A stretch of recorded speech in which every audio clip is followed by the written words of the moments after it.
नमस्कार, खबर तो समझिए देख रहे हैं आप। आपके साथ मैं हूं शिप्रा झा। 55 साल पहले यानी 1966 में बिहार की पृष्ठभूमि पर आधारित एक फिल्म आई थी जिसका नाम था तीसरी कसम। उस फिल्म का किरदार हीरामन एक भोला भाला इंसान था जो अपनी गलतियों के लिए तीन बार कसम खाता है। शराब के खिलाफ बिहार में बार बार कसम खिलाई जाती है, लेकिन ये कसम वक्त के साथ कमजोर पड़ जाती है। लिहाजा कल बिहार एक बार फिर शराब के खिलाफ कसम खाएगा। ऐसा क्यों किया जा रहा है, पहले आप ये रिपोर्ट देखिए, फिर खबर तो समझिए। को लागू करने के लिए जो भी विधि सम्मत कार्रवाई अपेक्षित है उसे करूंगा और भी करूंगी। घोड़ा है वहाँ पैदल ही जाना है सजन रे झूठ मत। 55 साल पहले बिहार की पृष्ठभूमि पर तीसरी कसम फिल्म बनी थी। फिल्म तीसरी कसम का किरदार हीरामन अपनी गलतियों पर 3 कस्में खाता है, लेकिन इसी बिहार में 2017 से लगातार लोग शराब पीने की कस्में खा रहे हैं। पुलिस वाले कसम खाते हैं, आला अधिकारी कसम खाते हैं, नेता कसम खाते हैं, लेकिन वक्त के साथ कसम कमजोर पड़ती दिखने लगती है। एक बार फिर बिहार शराब के खिलाफ शुक्रवार को शपथ लेगा। नशे के खिलाफ संकल्प दोहराया जाएगा। इसमें बहुत स्पष्टता के साथ हमने सारे अधिकारियों को कह दिया कि भाई एक एक चीज को देखिए और ये बहुत जरूरी है, तो अब करना शुरू किया है, लोगों ने काम करना शुरू किया है। अब तो इसके बारे में फिर 26 तारीख को आप जानते ही हैं एक कार्यक्रम होता है, उसी दिन सबका शपथ करवाएंगे, फिर एक बार शपथ होगा सब। सरकारी कर्मी समेत बिहार के लोग एक बार फिर शपथ लेंगे कि वो न तो शराब का सेवन करेंगे और न ही इसकी बिक्री होने देंगे। राज्य मुख्यालय से लेकर प्रखंड कार्यालयों में शुक्रवार सुबह 11 बजे एक साथ शपथ ग्रहण कार्यक्रम होगा। शपथ पत्र जो पढ़ा जाएगा वो इस तरह का होगा। मैं सत्यनिष्ठा के साथ ये शपथ लेता हूँ या लेती हूँ कि मैं आजीवन शराब का सेवन नहीं करूँगा या करूँगी। मैं कर्तव्य पर उपस्थित रहूँ या ना रहूँ, अपने दैनिक जीवन में भी शराब से संबंधित गतिविधियों में किसी प्रकार से शामिल नहीं होऊंगा या होंगी। शराबबंदी को लागू करने के लिए जो भी विधि सम्मत कार्रवाई अपेक्षित है उसे करूंगा या करूंगी। यदि शराब से संबंधित किसी भी गतिविधि में शामिल पाया जाऊंगा या जाऊंगी तो नियमानुसार कठोर कार्रवाई की भागीदार बनूंगा या बनूंगी।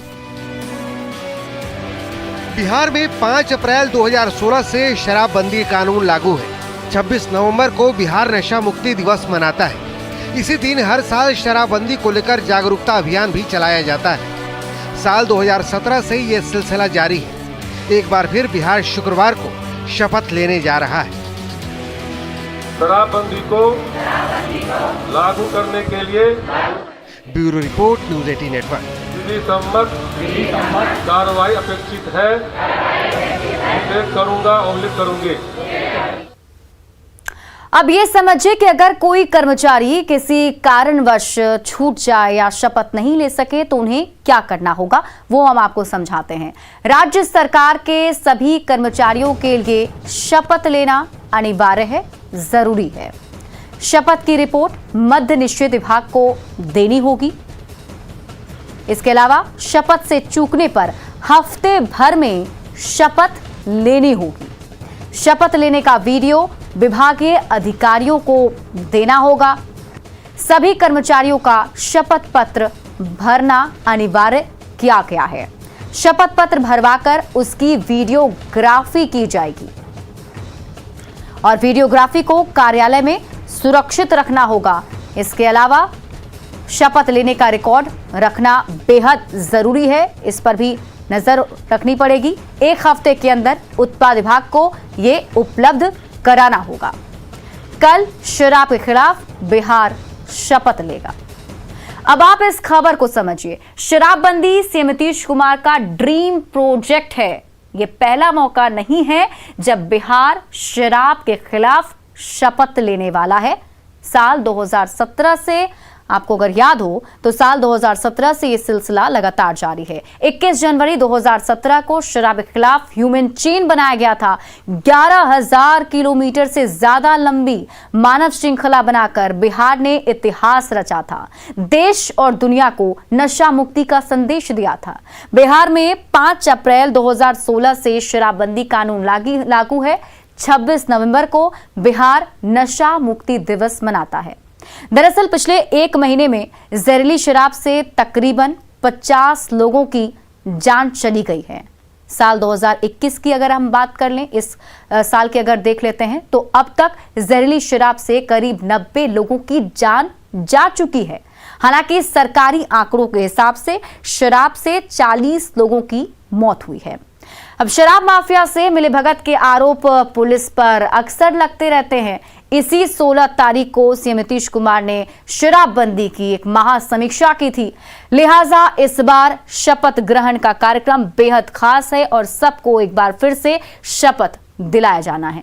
बढ़ते हैं आगे और अब बात बिहार विधान परिषद में आज नेशनल ई विधान एप्लीकेशन का उद्घाटन किया गया।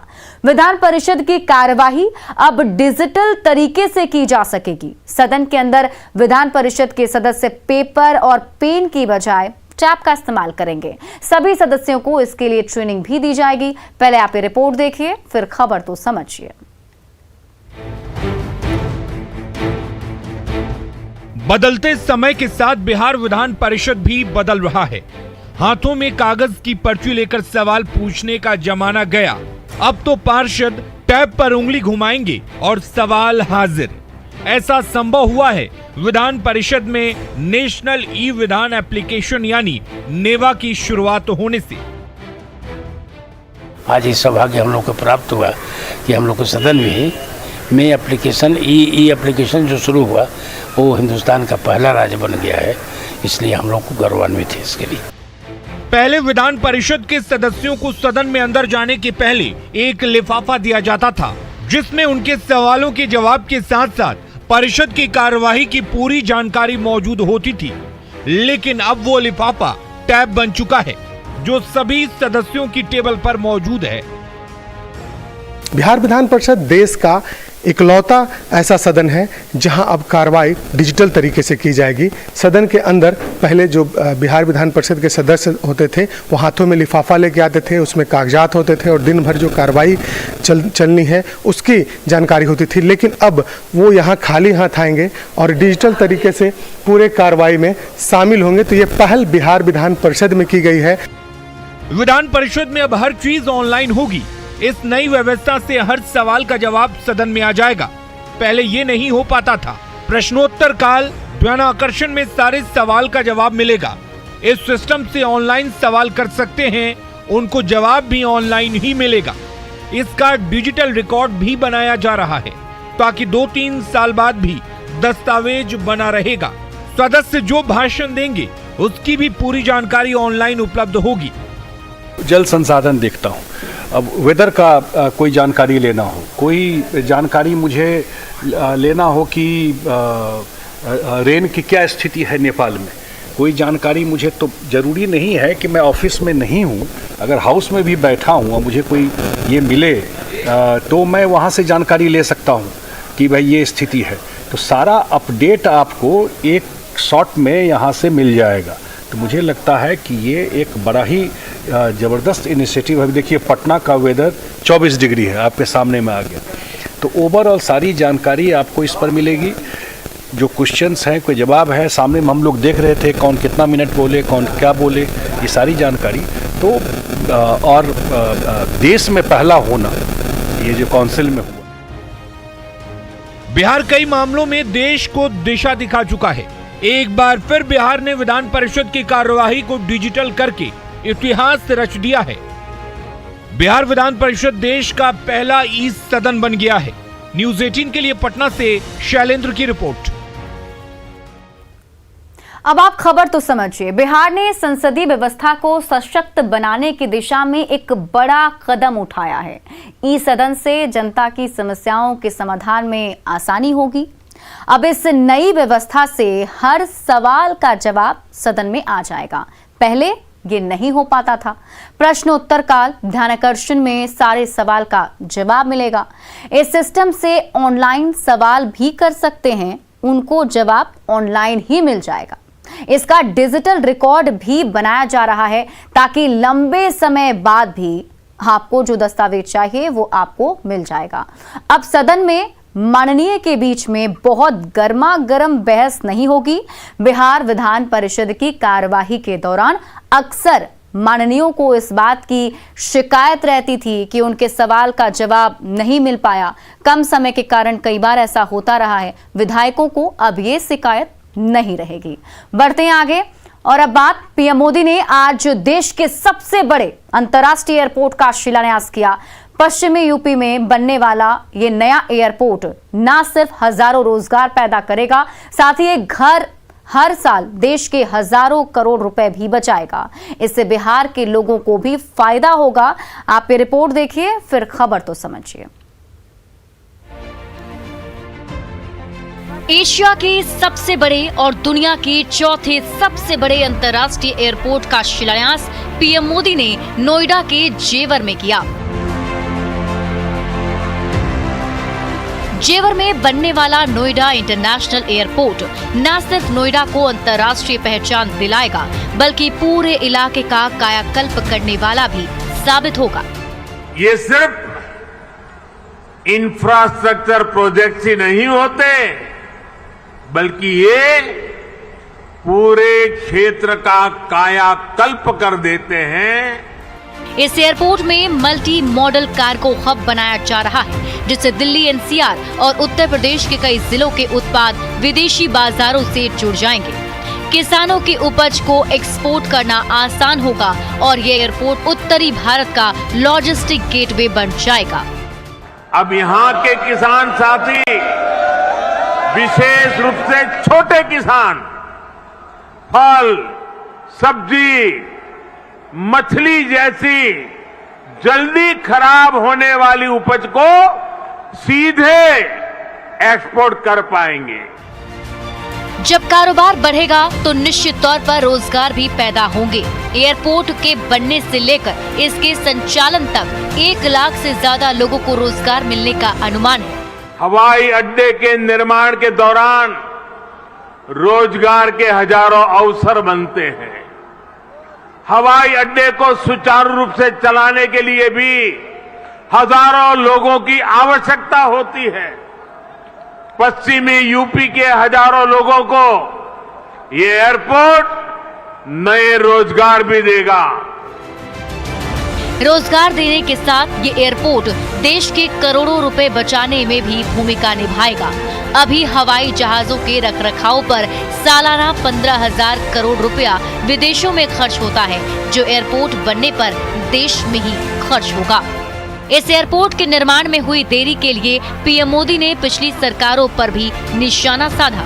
यूपी में पहले जो सरकार थी उसने तो बकायदा चिट्ठी लिखकर तब की केंद्र सरकार को कह दिया था इस एयरपोर्ट के प्रोजेक्ट को बंद कर दिया जाए। अब डबल इंजन की सरकार के प्रयासों से आज हम उसी एयरपोर्ट के भूमि पूजन के साक्षी बन रहे हैं। पीएम मोदी ने बताया कि लगातार निवेश से अब यूपी निवेशकों की पसंद हो गया है और यूपी की इस पहचान को नया बनने वाला एयरपोर्ट नया आयाम देगा। Bureau report, news 18 network. अब आप खबर तो समझिए कि जेवर एयरपोर्ट से क्या फायदा होने वाले हैं। जेवर एयरपोर्ट सितंबर 2024 तक शुरू हो जाने की उम्मीद है।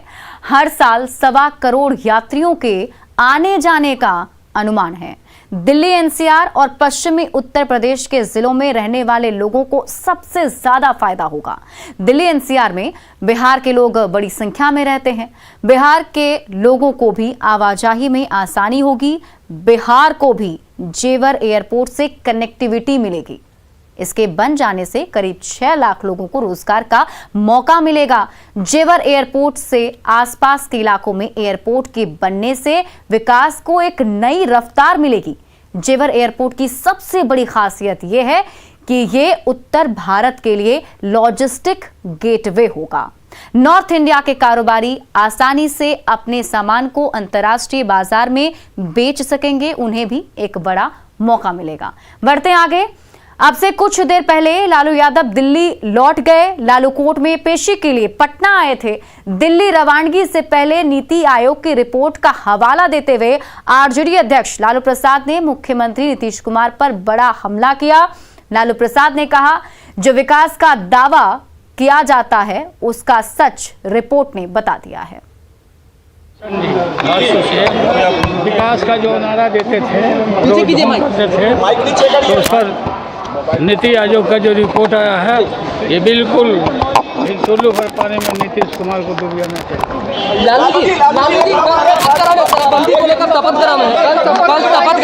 पूरे अधिकारियों के साथ शपथ वो समझेंगे। वीआईपी के दिवंगत विधायक मुसाफिर पासवान का शव विधानसभा में लाया गया, जहां उन्हें श्रद्धांजलि दी गई। इस दौरान मुख्यमंत्री नीतीश कुमार सहित कई मंत्री और विधायक मौजूद रहे। मुसाफिर पासवान मुजफ्फरपुर की बोचहा सीट से विधायक थे, जिनका निधन हो गया है।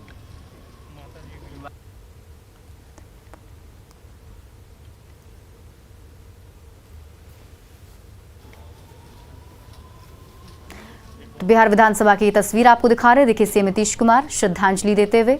यहाँ पर बोचहा से विधायक मुसाफिर पासवान की जो है पार्थिव शरीर को रखा गया था अंतिम दर्शन के लिए। एक एक करके सभी नेताओं ने उन्हें श्रद्धांजलि अर्पित की और बिहार विधानसभा में विधायक से लेकर मंत्री तक मौजूद थे। सभी लोगों ने श्रद्धांजलि दी है। दुख की बात है क्योंकि खड़ी में हम सब लोग साथ हैं और आप जानते ही हैं कि ऐसी स्थिति में तो सब लोगों को तकलीफ होती है, परिवार के लोगों को तकलीफ है, वैसे सब लोगों को इस बात को लेकर के तकलीफ है और राजकीय सम्मान के साथ उनका अंतिम संस्कार कल ही होने वाला है। सब लोग के प्रति अपनी श्रद्धांजलि अर्पित करते हैं। पार्टी में मजबूती से एकदम बैकवर्ड का बेटा रहा और हमेशा ईमानदार और लॉयल रहे। जब भी पार्टी को जब भी जो चीज़ की ज़रूरत पड़ा, जब भी जैसा ज़रूरत पड़ा, जब भी एक आवाज़ पे मुसाफिर पासवान जी हमेशा पार्टी के लिए खड़ा रहे। और भी जगह आगे पीछे होता रहा लेकिन मुसाफिर पासवान जी एकदम अड़िग रहे और मुझे लगता है पूरा भरोसा पार्टी को उन्होंने जताया और पार्टी भी पूरा उनके परिवार के साथ भरोसा। और फिलहाल इस बुलेटिन में अभी के लिए बस इतना ही, लेकिन न्यूज़ 18 बिहार झारखंड पर खबरों का सिलसिला लगातार जारी है।